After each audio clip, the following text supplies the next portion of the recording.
Hello and welcome, my name is Dayhilov, and today I'll be showing you my Ragnaraika Ogdoadic Master Duel deck profile. Ragnaraika just dropped in Master Duel, but this is a list very similar to what we've been playing in the TCG for a while, and I thought I should share that early on. Something I'll go over right away is the deck's strange card count. While 40 gives you a chance of drawing any one particular card more often than at higher counts, ratios are really what matter. Since we don't care which starter we open, just that we open a starter, the number of starters versus the number of cards in deck is what matters here. We run 22 starters, meaning we have a 94% chance to open at least one going first, and 15 defensive cards, meaning an 88% chance to open one going second. Having a high card count also helps dilute bricks, as cards like Curse and Neff are really bad to open. The same goes for Archosaur, as we want that to be summoned off of Misk. With that being said, it also means you open Haymakers like Maxx C less often, so it's a trade-off you have to think about. So to start, we play 2 Droll and Lockbird. This is because this card is very good versus things like Snake Eye and Yugioh, but it doesn't necessarily hit Centurion, and it also blocks your own Maxx C. It can also block the opponent's Maxx C during your turn, as it stops both players from searching and adding, but that will also mean you'll be locked out of searching, so you'll want to do this after searching and using Daybreak, but that is a possible option for it. Something else about the non-engine here, it could probably be flexed around with, save for things like Maxx C and Ash, but the critical part here are your main deck staples, like your one of Mega Corella. This card is the most important evil tile. It lets you tribute a reptile and discard a card to summon an Evolsaur, like Leos, from your deck, and this facilitates the full combo, as well as being the evil tile needed for Singularity. You can also banish it from the graveyard.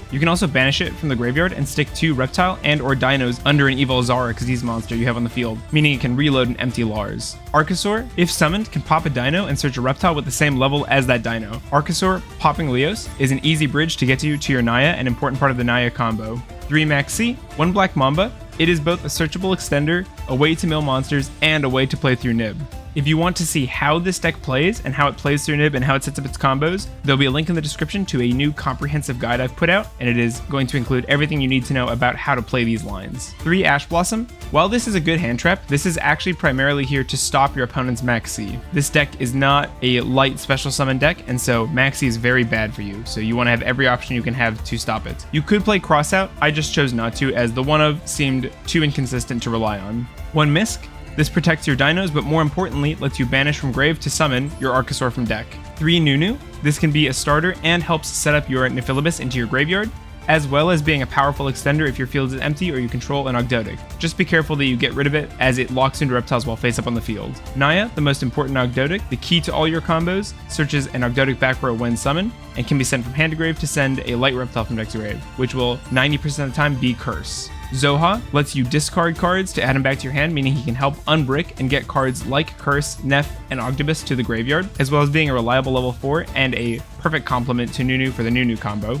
Knight's Sword can be sent from deck to grave to summon itself. This is a great level 4 extender, meaning it's perfect for rank 4 plays, as well as pairing perfectly with cards like Daybreak, Serpent Strike, and Snake Rain. Leos, on summon, lets you set your Evo Singularity, which is how you access the rank 6 Lars in the opponent's turn. It can also modulate the levels of monsters in the field. That means you can use it to summon out a Dolka during your turn to insulate against further hand traps or interruptions. The Evolsaur is an excellent starter, not even consuming the normal summon, and not activating to summon, meaning it's hard for the opponent to interact with its initial play. And by using Original Sinful Spoil, we are able to access Evoltile Mega Corella, a level 1 fire, from our deck very easily. Curse is a pretty nasty brick, but this card in grave lets you tribute, summon itself, and revive a level 4 Ogdoadic, meaning it paired with Naya and Daybreak that you search off the Naya are the basis of all your combos. This must be in here, but never more than 1. Ogdibus is a high-level Ogdoadic. There are 2 more, Aaron and Amnesia. This one just happens to be my favorite. It lets you wipe the field once while face up on the field as a quick effect of all monsters not summoned from the graveyard. While this will wipe your own board if you have monsters that it will wipe, it's a really great panic button. It's worse against Duel, as they often summon from grave, and it obviously won't wipe whatever your opponent gets back from Curse, but being a 3100 attack beater that's searchable and easily summonable off of things like Neff and Serpent Strike, mean it's my favorite of a high-level Ogdos to run. Nephilibus is really interesting.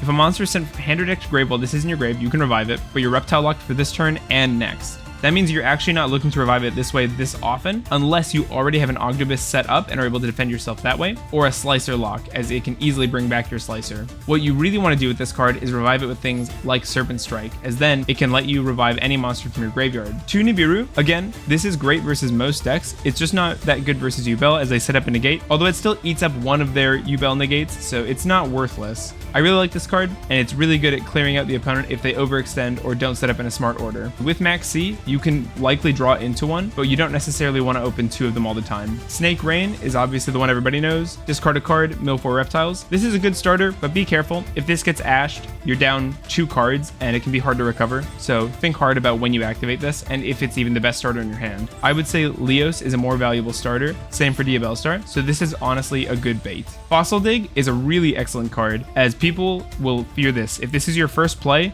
they are afraid that you're playing Dino and they will interact with this, meaning it will often be the catalyst for your talent and thrust being live. If you already have Leos, it can also search out your Misk. That way you can threaten and interrupt if they try and interact with your Leos, as Misk will then discard from hand to protect. Triple Tactics Talent, I think, is a broken card. I would run 3, but I was trying really hard to keep the deck count lower, and the fact that we have 2 thrust means we effectively have 4 copies.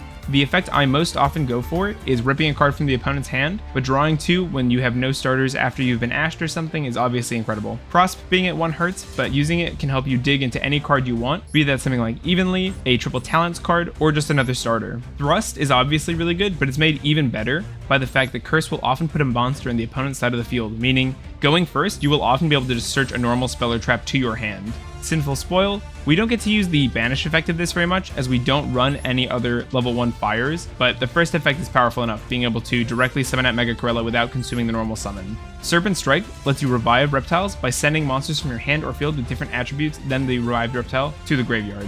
This is a great way of using cards like Nephilibus, which is one of the most powerful revival options in the game. 2 copies of Called by the Grave to stop things like hand traps, 1 copy of Wanted to search out your Evolsaur while also getting you the free draw, 2 copies of Daybreak, which lets you tribute a reptile and summon tokens equal to its level divided by 2. This is how you make all your plays and why we have so many Link monsters. Planet Pollutant lets you tribute an alien monster, destroy all face-up monsters without A counters your opponent controls, and places A counters on all monsters they summon for the next few turns. This, paired with Cosmic Slicer Zero, is the basis of the Alien Lock, and one of the best lockout options in a best of 1 format like this. We already went over Singularity, being able to cheat out an Evolsaur, and Evenly Matched is in here as a searchable target off of Thrust, as well as just a good card to get off of Prosperity in case you're going second and need a really sacky board breaker. Dulka is here if you can use Leos' ability to make another monster a level 4 dino, so you can hard summon it that way and protect against monster negates. King of the Fair Limbs searches reptiles. Dugaris is in here to revive things like Neph, but it can also do other things, doubling attack, drawing cards. It's a very flexible card, very similar to Talent.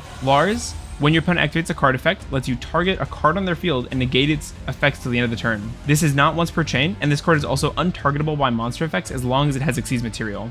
Shock Trooper M-Frame is the alien that you tribute for Planet Pollutant, being easily accessible in your extra deck and summonable quite easily off of Daybreak.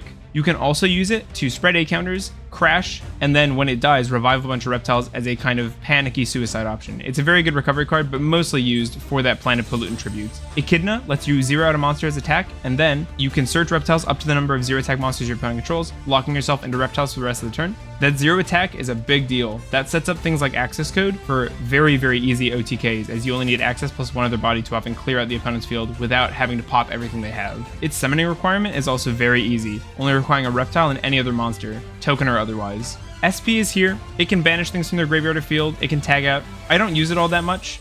Maybe that'll come with more practice, as I'm kind of new to the card still, but I honestly don't think it's that important to this build. Lizardos needs 2 monsters with different names and lets you banish a monster from your graveyard and draw a card if that monster is a reptile, also reducing a monster's attack to its. This, like Echidna, is another great way of clearing the field of high attack point monsters, and again, bringing that access into kill range. Cosmic Slicer Zero prevents your opponent's monsters with A counters from activating their effects and puts them into defense position unless they're links. This card locks out your opponent from activating any of their stuff for quite a few turns, so protecting this while it's on the board is crucial. It is vulnerable to single target removal, so make sure you save things like Lars for things that definitely threaten your board.